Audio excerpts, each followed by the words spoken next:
Dear students, in the previous class we discussed framing of constitution and preamble, and a very beautiful part of constitution is preamble. And when was our constitution come into existence and when was it adopted, all the things we discussed.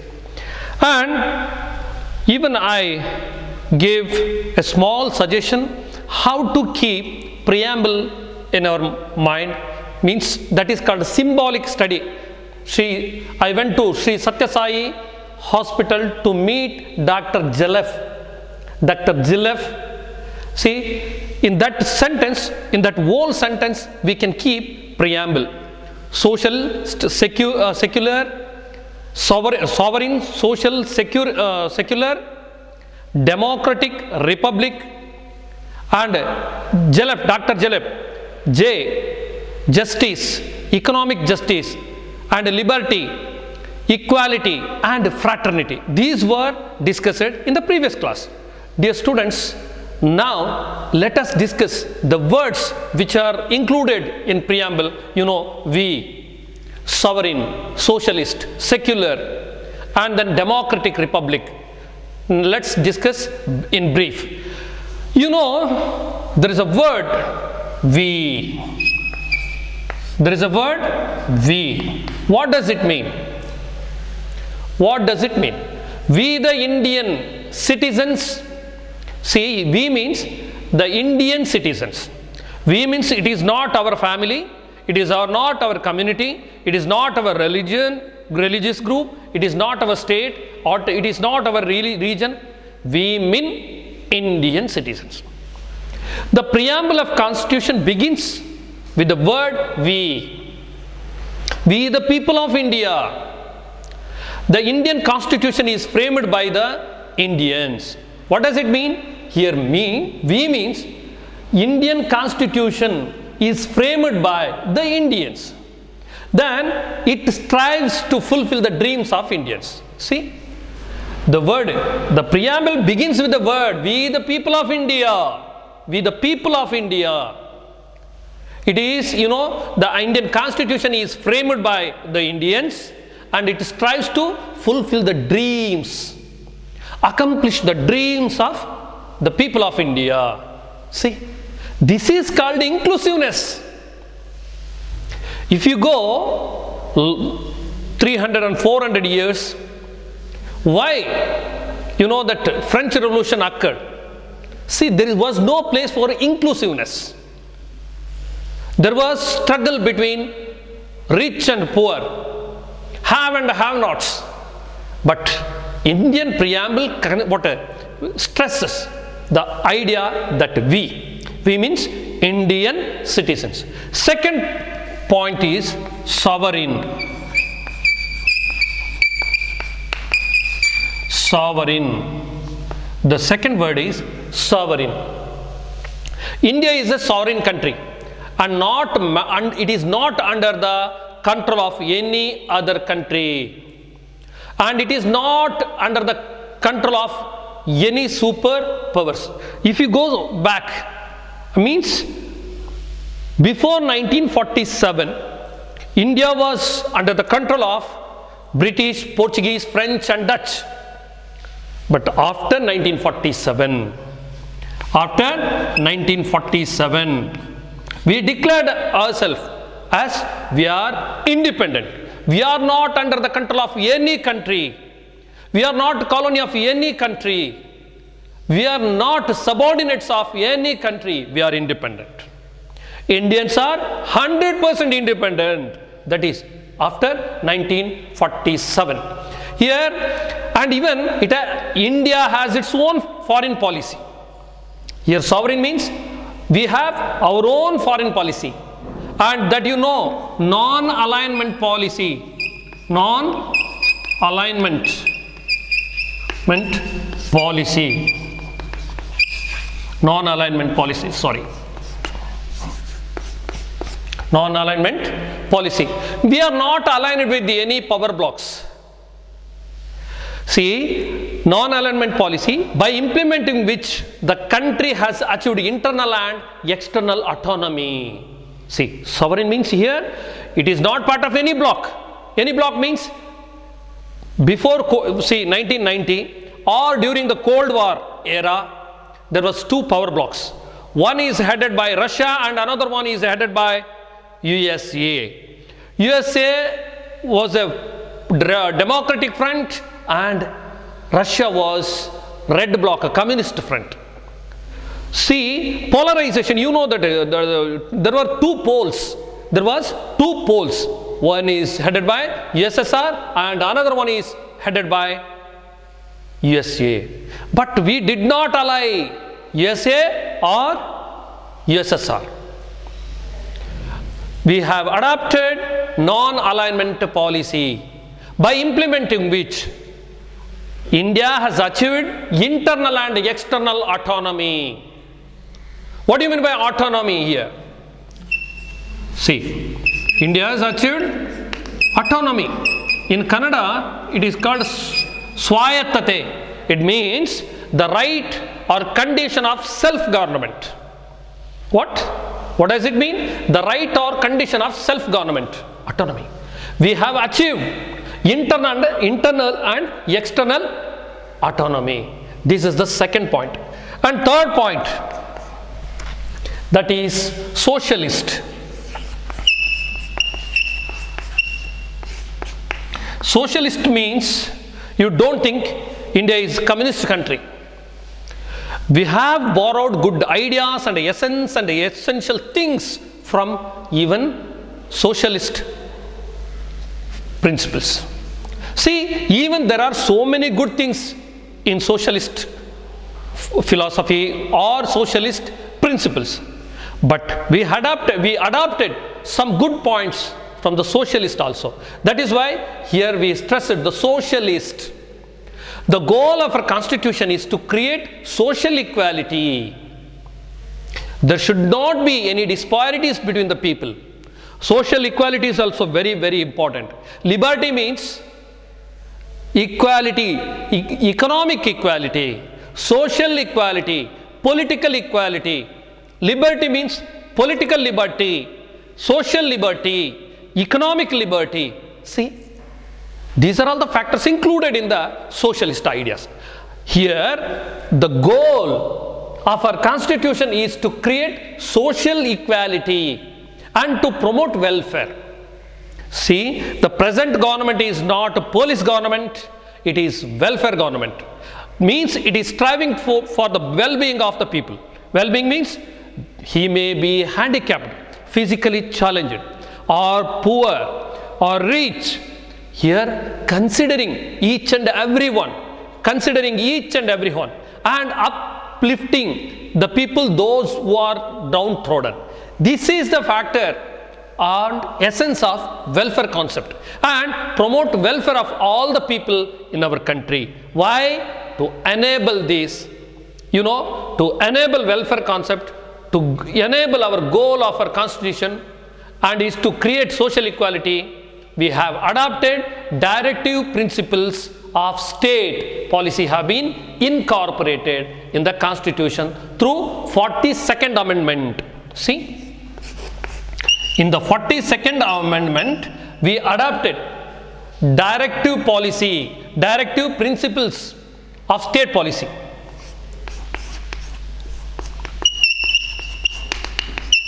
Directive principles of state policy.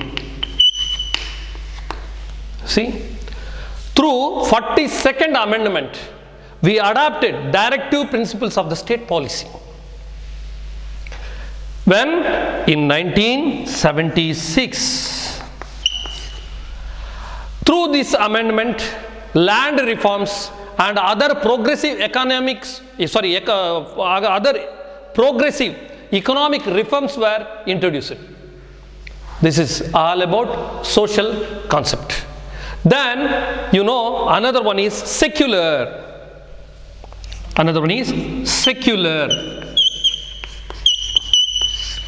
See, India is sovereign, socialist and secular. What does that mean? What does secular means? The word secular has been incorporated in the Constitution through 42nd Amendment in 1976. Here, no religion has been given the status of national religion. One thing I want to ask you, which is our state religion? Which is our state religion? Which is the state religion of Pakistan? The state religion of the Pakistan is Islam. But in India, there is no state religion. No religion has been given the status of a national religion. So India is a secular country. You become a Moor or Christian or Hindu, at last you become a Indian. You are the Indian. You are Indian first. There is no consideration of your religion. No religion has been given the status of national religion. But if you go to Saudi Arabia, national religion is Islam. If you go to Philippines, the national religion is Christian. If you go to America, which is the national religion of America? It is also secular country. America is also a secular country. Citizens have the liberty to practice any religion what they desire. All religions have equal status in India. That is the beauty of our constitution. That is the beauty of our constitution. Here, in the word, we solemnly resolved, see, the people of India having solemnly resolved, the word what appear in the preamble of constitution, in the beginning only. See, we, then sovereign, socialist, secular country. Then another important thing, democratic republic. Yesterday I gave a symbolic study tool, that is I went to Sri Satya Sai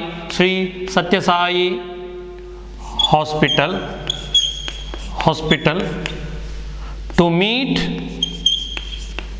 Dr.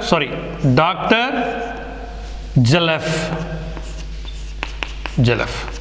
See, here we discuss it.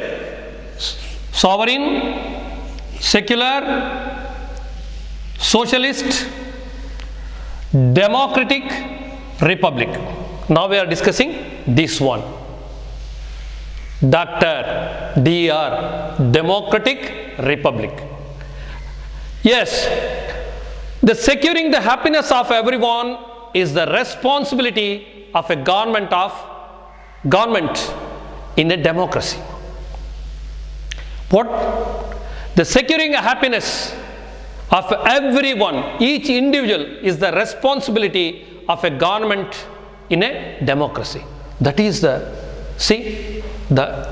core value of democratic government. Then elections are held every 5 years through universal adult franchise. Universal adult franchise means those who have completed 18 years, they are able to cast their vote. They can cast their vote. See, there is no consideration of is from Karnataka, is no from Tamil Nadu, no consideration. This is what male or female, no consideration. If one has completed 18 years, he has the right to cast his vote through, that is called adult franchisee. The fact that our head of the state is the president of the India, who is elected for a period of 5 years, proves that our country is republic. See, democratic republic. Our head of the state is the president, who is the executive head of the country. The executive head of the country is the president. Who is the present president? Just go through Google and you will find the answer. I won't say. Okay, means the president is elected for a period of 5 years. That proves our country is republic. These are all the major words which were in preamble. Dear children, very important ideas and ideals were embedded in our preamble. Now we are moving to next part, that is the features of our constitution, salient features of our constitution. Dear students, let us discuss salient features of our constitution. That will help us to understand our constitution better.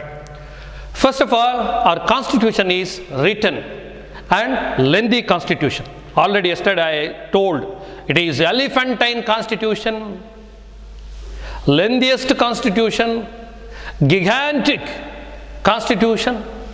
Likewise, our constitution, the first feature is written.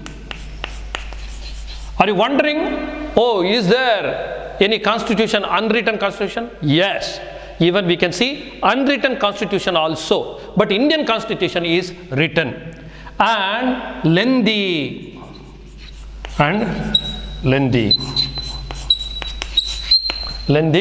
constitution.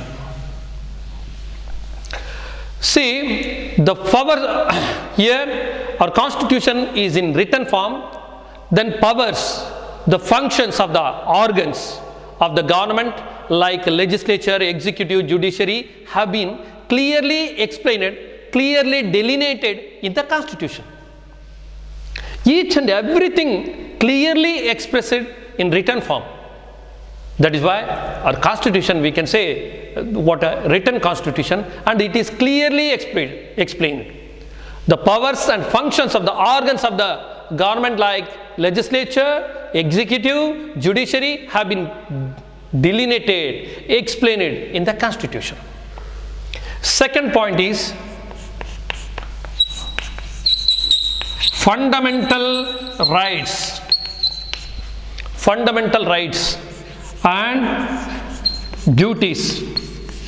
Fundamental rights and duties.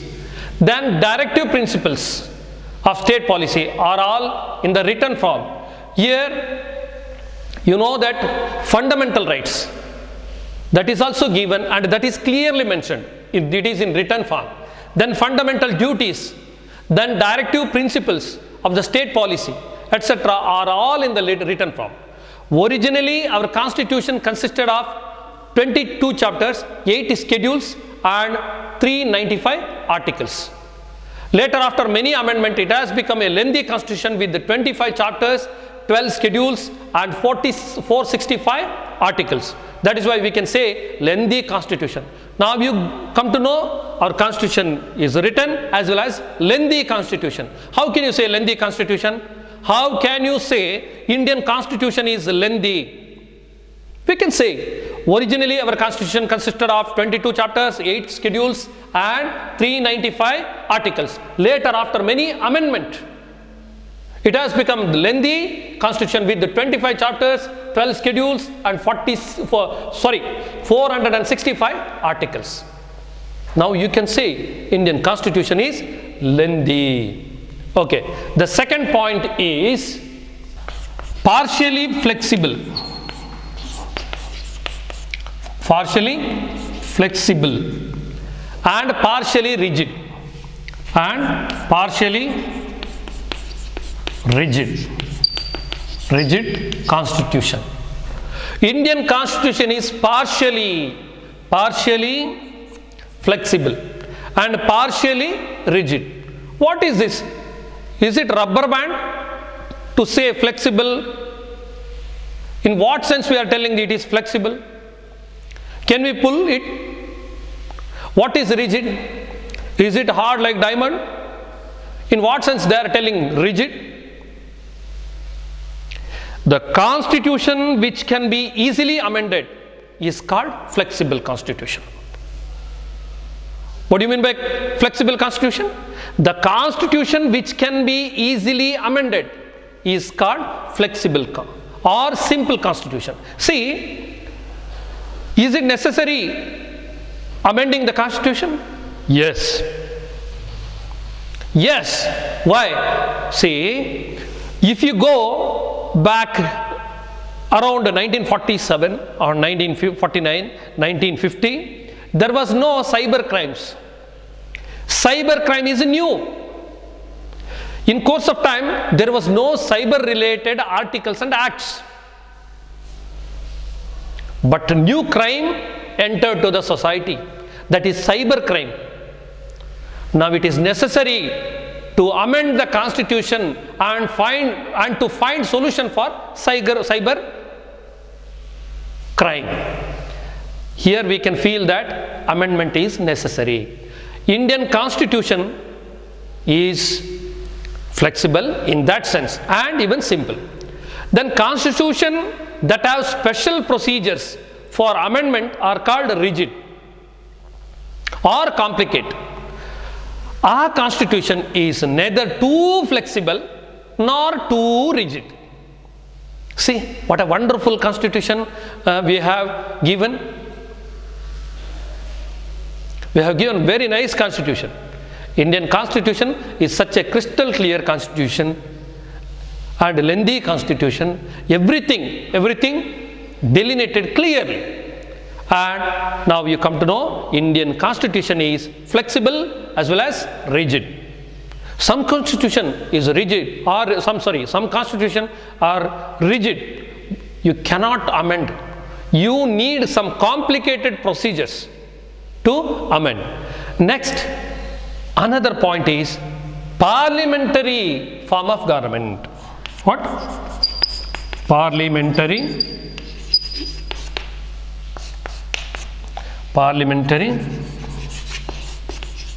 form of government. Yes, Indian government system is not military government or not communist government. Indian parliamentary system, Indian government is parliamentary form. Our constitution provides for a parliamentary form of government. The sovereign power of the nation is vested in the hands of elected parliament. Who are the members of elected parliament? MLAs and MPs are the elected members. Who elected them? You elected them. That is why we can say the power is vested in the hands of you only. At last we can say the power is vested in the hands of members of parliament. They are elected by you only. This is the parliamentary form of government. Then executive, here one thing to be reminded, what I kept in mind, the executive is responsible to the legislature. Executive. For example, railway minister, then the officers and everyone is responsible to the legislature. This is an example only.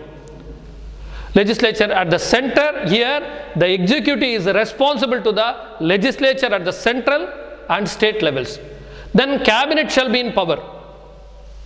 Here the cabinet shall be in power as long as it loses the confidence of the legislature. Once it loses the confidence of the legislature, the whole cabinet has to resign.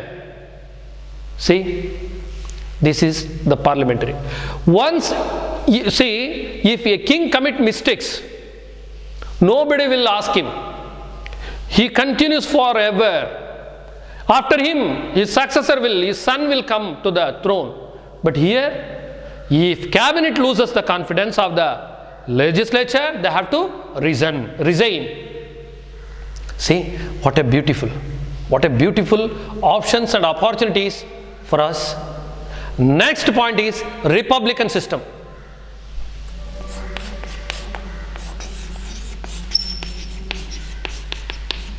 Republican system. What is republican system? The constitution has declared India a republic. The head of the country is indirectly elected by the citizens. See, the head of the country is the president. He is indirectly elected by you. Indirectly means you elected MLAs and MPs. They will elect the president. Indirectly, you elected the president. In India, the president is the constitutional head of the state and is elected. Dear children, we have discussed Indian silent features. You know that written and lengthy constitution. Second one is partially flexible and partially rigid constitution, and parliamentary form of government, republican system. Dear students, another feature is, one of the features is federal system. Our constitution provides for a federal system of government because, I will ask a question in between. Why we were given federal system of government? Our constitution provides for a federal system of government. Why? Why? Because our country consists of different languages, caste, races and geographical regions. That is why we were given, federal system of government is given us. Then administrative powers are shared by the central and state. Here administrative powers shared by central and state. There are three lists. That is clear what you know. The administrative powers were clearly explained in these three lists. One is central list. One is the central list. And second one is the state list. Third one is the concurrent list. The concurrent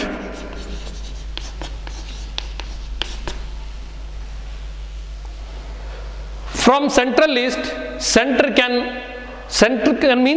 government can derive the laws. From the state list, state can derive the laws. See, in the central list, there is, central list has 100 subjects. 100 subjects.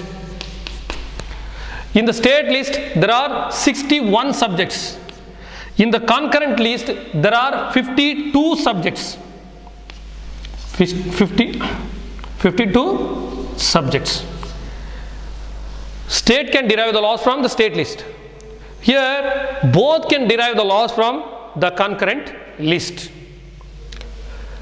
The Supreme Court possesses power to solve the disputes, all the disputes arising between center and state with respect to any subject.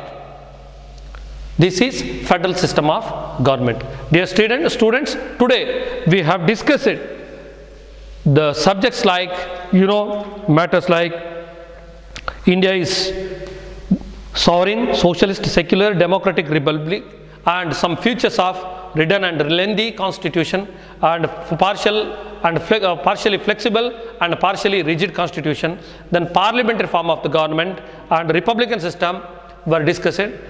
In the next class, we will discuss remaining features. I hope you will go through the videos along with the textbook and study well. Sign out.